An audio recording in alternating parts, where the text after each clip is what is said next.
Everybody asking how we doing, say we good. Don't need no one to tell me how to live just like they would. It ain't their business, but they in it, I don't know why. Revolves around my. Hi guys! For today's video nga pala ay pumunta kami sa Hotel Verac. Noong linggo pa nga pala kami pumunta dito.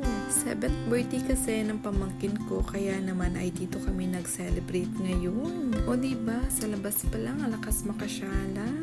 At sa mga magtatanong nga pala kung saan ito matatagpuan, dito lang ito sa San Roque Street, Verac. Likod lang ito ng VTC Metro Walk. Mabilis lang naman ito makita dahil along street lang talaga siya. At kung mapapansin nyo nga dito sa labas, yung exterior niya ay may pagka-Mediterranean style. In a modern way, ganon. At sa pagkakaalam ko nga ay bagong-bago lang talaga itong hotel dito sa Verac. At outdoor setting nga pala sila dito. Kita nyo naman sobrang cozy talaga ng ambience dito sa labas ng hotel. O diba, ang lakas makapag-Instagrammable perfect ng lugar na to guys. At dito nga pala kami sa labas kumain. Hindi ko lang sure kung pwedeng kumain sa loob.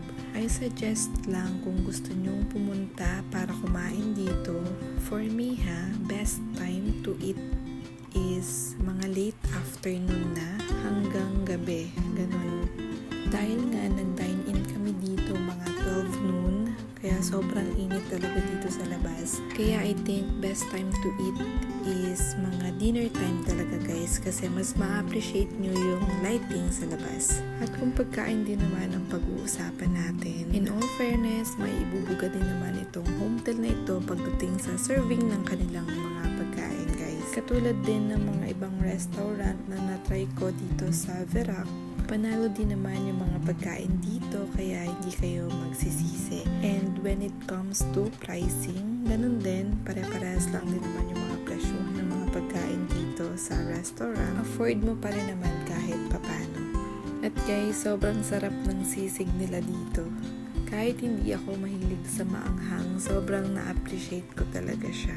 Kaya naman kung i-rate ko talaga itong restaurant/hotel na to ay para sa akin bibigyan ko siya ng 9 out of 10 dahil nga masarap naman talaga yung mga pagkain nila at sobrang ganda ng view habang kumakain ka. Mainit nga lang talaga sa labas. So paano? Hanggang dito na lang